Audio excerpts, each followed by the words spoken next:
Hello everyone and welcome to the text book super coaching platform. आज के इस short video में हम बात करने वाले हैं थ्योरी ऑफ नेशनलिज्म और उसमें स्पेशली जो कि एरिक हॉब्सबैम की जो थ्योरी है नेशनलिज्म की, राष्ट्रवाद का जो सिद्धांत, राष्ट्रवाद के फीचर जो उन्होंने बताए हैं, राष्ट्रवाद क्या होता है, उसके अलग अलग चरण क्या होते हैं, इसके बारे में पढ़ने वाले हैं। वैसे हमारे सिलेबस में हम बेनेट एंडरसन के कॉन्सेप्ट पढ़ते हैं नेशनलिज्म का, बेसिकली अर्नस्ट गैलर का पढ़ते हैं, अर्न रेनन का पढ़ते हैं, तो डिफरेंट थिंकर्स के हम आइडियाज पढ़ते हैं। बट थ्योरी ऑफ नेशनलिज्म जो कि एरिक हॉब्सबैम ने दी है, that is also very important for the examination, और पिछले कुछ सालों में इसे सवाल आते हुए देखे, तो इसलिए ये वीडियो आप सभी के लिए बहुत महत्वपूर्ण होने वाला है। चलिए तो जरा देखते हैं कि उनका आइडिया ऑफ नेशनलिज्म क्या कहता है, क्या थ्योरी ऑफ नेशनलिज्म उन्होंने दी है। सबसे पहले आप सभी से रिक्वेस्ट है कि टेक्स्ट बुक सुपर कोचिंग के यूट्यूब चैनल को जरूर सब्सक्राइब कर लीजिए, जिससे आपकी कोई भी क्लास मिस ना हो। और मेरी क्लासेस के टाइमिंग याद रखिए कि कब कब मेरी फ्री क्लासेस होती है टेक्स्ट बुक के ऐप पर और साथ साथ यूट्यूब के ऊपर भी, ठीक है। एंड टेलीग्राम ग्रुप को भी ज्वाइन कर लीजिए, बिकॉज यहीं पे आपको सारी क्लासेस की लिंक, जो भी अपडेटेड वीडियो है, सारी चीजें, okay, all the details will be provide on the text book Telegram group. So Telegram group को जरूर ज्वाइन कर लीजिए, स्कैन कर भी सकते हैं आप, ओके नाउ। एंड आप सभी को ये पता होगा कि एक कंप्लीट रिवीजन सीरीज में करवा रहा हूं कंपैरेटिव पॉलिटिक्स की, इस हफ्ते 25 से 30 तक, ओके, 25 से लेकर 30 सितंबर तक लगातार आपको डेली 5 PM पे कंपैरेटिव पॉलिटिक्स की क्लासेस मिलने वाली हैं, जिसमें कंप्लीट रिवीजन करने वाले हैं, ओके। और उसी से रिलेटेड टॉपिक भी है ये, ठीक है। आज ये जो टॉपिक मैं पढ़ा रहा हूं, ये भी आपके कंपैरेटिव पॉलिटिक्स, तुलनात्मक राजनीति का ही एक टॉपिक है, ओके। चलिए स्टार्ट करते हैं। सबसे पहले हम बात करेंगे, उनका एक स्टेटमेंट है, फेमस कोट है कि nations without a past are contradiction in terms. What makes nation is the past. What justified one nation against other is the past, and the historians are the people who produce it.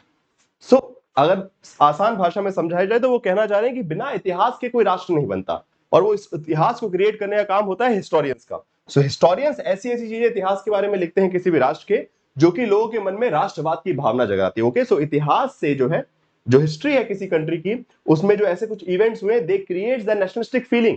So without history there is, without past there is no nation. हर राष्ट्र का एक इतिहास होना चाहिए, okay. उस इतिहास में कुछ ऐसी चीजें जो कि लोगों को अपने राष्ट्र के प्रति गर्वान्वित महसूस कर सके, ग्लोरी, प्राउड की फीलिंग आ सके, और वहीं से राष्ट्र बनता है और वहीं से राष्ट्रवाद का विचार निकल के आता है। तो ये बेसिकली वो कहना चाह रहे हैं आसान भाषा में।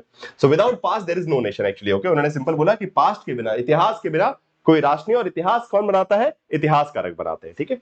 नाउ उनका पर्सपेक्टिव क्या है? Define nationalism as a ideology that political and national unit coincide, जहां पे एक राष्ट्रवाद एक ऐसी विचारधारा जहां पे राजनीतिक परिप्रेक्ष्य और राष्ट्रीय, बिकॉज नेशनल यूनिट जो है वो कल्चरल पर्सपेक्टिव को रिप्रेजेंट करती है, और पॉलिटिकल यूनिट जो है स्टेट के आइडिया को। सो जहां नेशनल आइडियाज और पॉलिटिकल आइडियाज कंबाइन हो गए, वो एस्पेक्ट बनता है नेशनलिज्म का। राष्ट्रवाद जो है एक ऐसी विचारधारा जो कि political orientation, okay, because nation तो है जो कल्चरल कॉन्सेप्ट है, ओके। नेशन जो है, राष्ट्र की जो भावना है, वो it's a cultural thing, but it gets a political entity from with the idea of nationalism, okay, and he provided a historical analysis, okay, this is very important for the examination.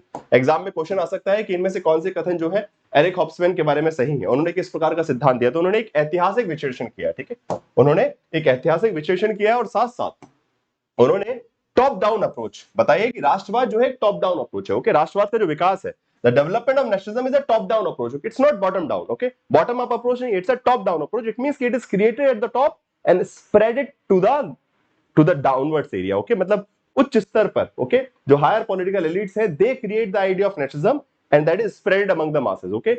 तो राष्ट्रीय स्तर पर सिद्धांत बनते हैं और फिर उसको जनता के बीच में फैलाया जाता है, वो राष्ट्रवाद की भावना जो है। तो राष्ट्रवाद को विकास जो है टॉप डाउन अप्रोच है, वो नीचे से नहीं उगता, वो ऊपर से आता है, ठीक है। ऊपर से जो बड़े बड़े लीडर्स है वो राष्ट्रवाद की भावना जगाते हैं, और फिर वहां से जनता जो है जागरूक होती है, ठीक है। तो उसका आधार जो है बेस ही है, बट उसका जो ओरिजिन है राष्ट्रवाद का, वो टॉप डाउन है, मतलब इसीलिए ऊपर से होता है। तो ये बात उन्होंने किस सिद्धांत के थ्रू बताई?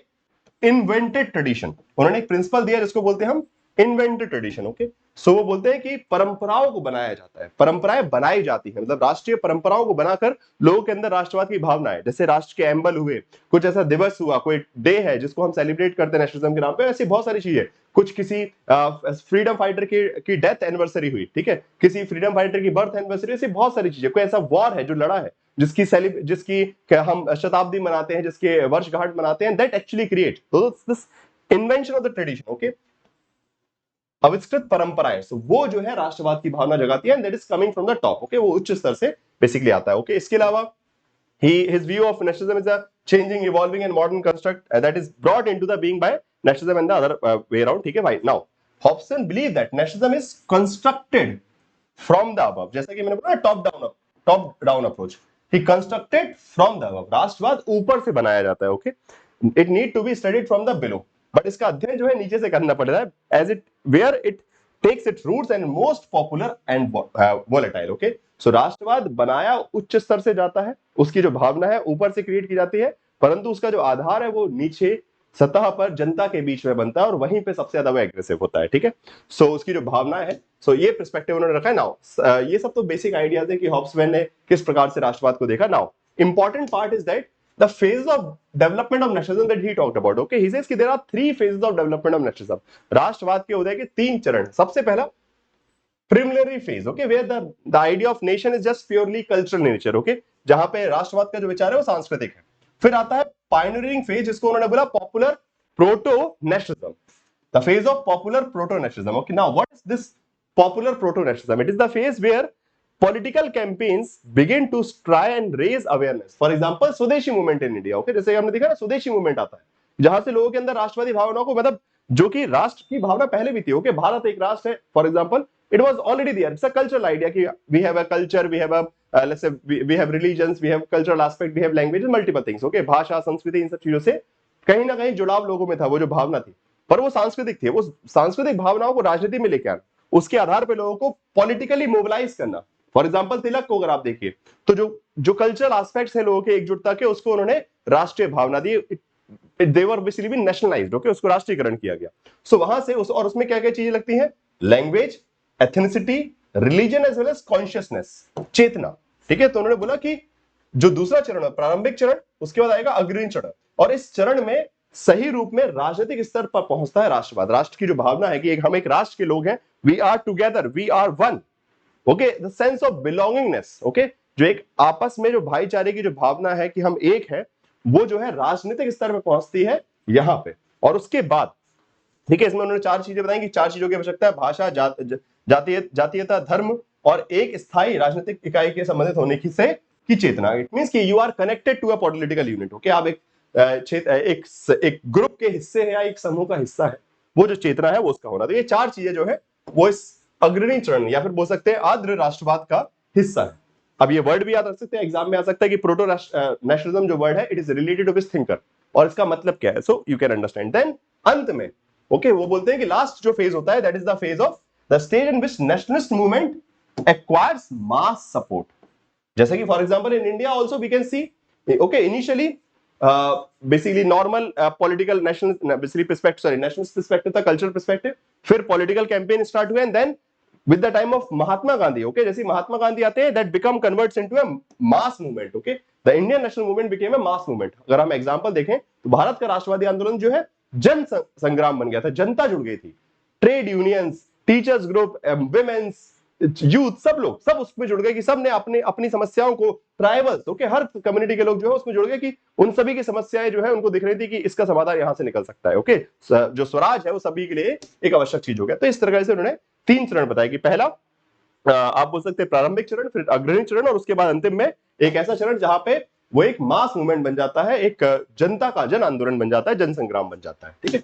नाउ इसके अलावा उन्होंने राष्ट्रवाद का जो विकास हुआ है, ठीक है, राष्ट्रवाद एज अ विचार था, okay, nationalism as a ideology at the world level, वैश्विक स्तर पर अगर हम बात करेंगे तो राष्ट्रवाद का जो जन्म हुआ उन्होंने किस प्रकार से बताया, सबसे पहले transformation of nationalism from 1817 to 1918, okay, ये जो टाइम है, in this period the world witness the completion of German and Italian unification. इस वक्त में जर्मनी और इटली का यूनिफिकेशन हुआ, again the based on the concept of nationalism, Germany और इटली का जो एकीकरण हुआ वो भी राष्ट्रवाद के विचार पे हुआ, ठीक है।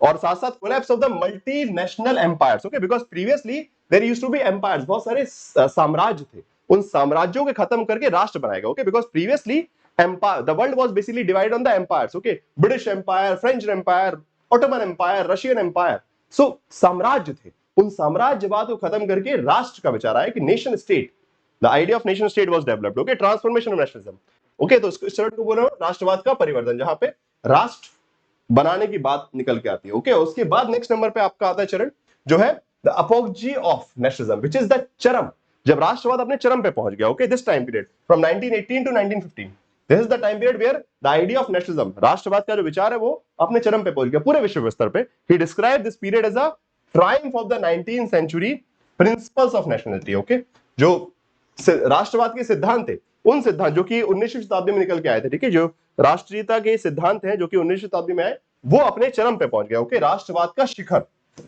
तो पहले राष्ट्रवाद का परिवर्तन, एक पॉलिटिकल नेशन स्टेट का कॉन्सेप्ट आता है, और फिर उसके बाद राष्ट्रवाद अपने शिखर पे पहुंचता है। और उसके बाद 20वीं शताब्दी में उन्होंने बोला कि 20वीं शताब्दी के उत्तरार्ध में हमको क्या दिख रहा है कि राष्ट्रवाद बन चुका है अंतरराष्ट्रीयवाद। So this can also be asked in the examination. Okay, ये भी सवाल आ सकता है कि किस विचारक ने माना कि the nationalism in late 20th century is becoming internationalism. ये क्वेश्चन बन सकता है। तो ये सब चीजें थोड़ी सी आपको इनके बारे में पढ़नी पड़ेगी। तो ये थे कुछ इंपॉर्टेंट बातें एरिक हॉब्सबैम के थ्योरी ऑफ नेशनलिज्म से संबंधित। फेजेस मैंने आपको बताए, पीरियड्स बताए और उनका मेजर पर्सपेक्टिव। ओके, नाउ इसके अलावा आप सभी के लिए एक होमवर्क क्वेश्चन भी है कि which among the following book is written by Eric हॉब्सबैम।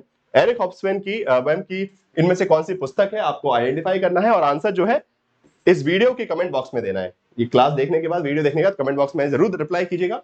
और साथ साथ आप सभी को अच्छे से पता है कि आपका ये कंप्लीट रिवीजन सीरीज चल रहा है, तो इस क्लास को रेगुलरली फॉलो कीजिए, ठीक है। आज भी 5 PM पे क्लास होगी, कल भी मैंने ली थी।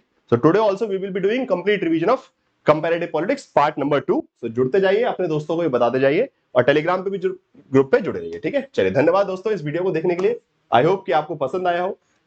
चैनल को सब्सक्राइब जरूर कीजिएगा, अपने दोस्तों को शेयर कीजिए जितना ज्यादा हो सके, बिकॉज नॉलेज शेयर करने से, बांटने से ही बढ़ता है। तो ये मत सोचिए कि सिर्फ आपने देख लिया काम चल गया, अपने दोस्तों को तब भी इस प्रकार के, बिकॉज ये सब इजीली रेयर किसी किताबों में नहीं मिलती। ये सारी चीजें मैं मेहनत करके ढूंढ के लेके आता हूं, जिससे आपके एग्जाम में आपको प्रिपरेशन में हेल्प मिल सके। तो आप सभी से रिक्वेस्ट है कि दम लगा के जितना हो सके इनको शेयर जरूर कीजिए। कमेंट बॉक्स में बताइएगा कि वीडियो कैसा लगा, इंटरेस्टिंग लगा कि नहीं लगा, और जो भी आपके आइडियाज हैं। साथ साथ होमवर्क क्वेश्चन आप सभी के लिए कंपलसरी, सबको करना है गारंटीडली। जो वीडियो देखेगा सबको होमवर्क करना है। होमवर्क नहीं किया तो आगे से मैं इस प्रकार के वीडियो बनाने बंद कर दूंगा, बिकॉज अगर मैं अपना काम कर रहा हूं तो आपका भी कुछ काम है और वो होमवर्क आपको करना ही है कंपलसरी। सो जितने लोग वीडियो देखेंगे सबका होमवर्क का रिप्लाई आना चाहिए, ठीक है, ध्यान रखिएगा। चलिए, सो इसी के साथ ये वीडियो यहीं समाप्त करते हैं। धन्यवाद दोस्तों आप इस वीडियो को देखने के लिए। आई होप कि आपने एंजॉय किया होगा। लाइक शेयर सब्सक्राइब जरूर कीजिएगा। Thank you so much.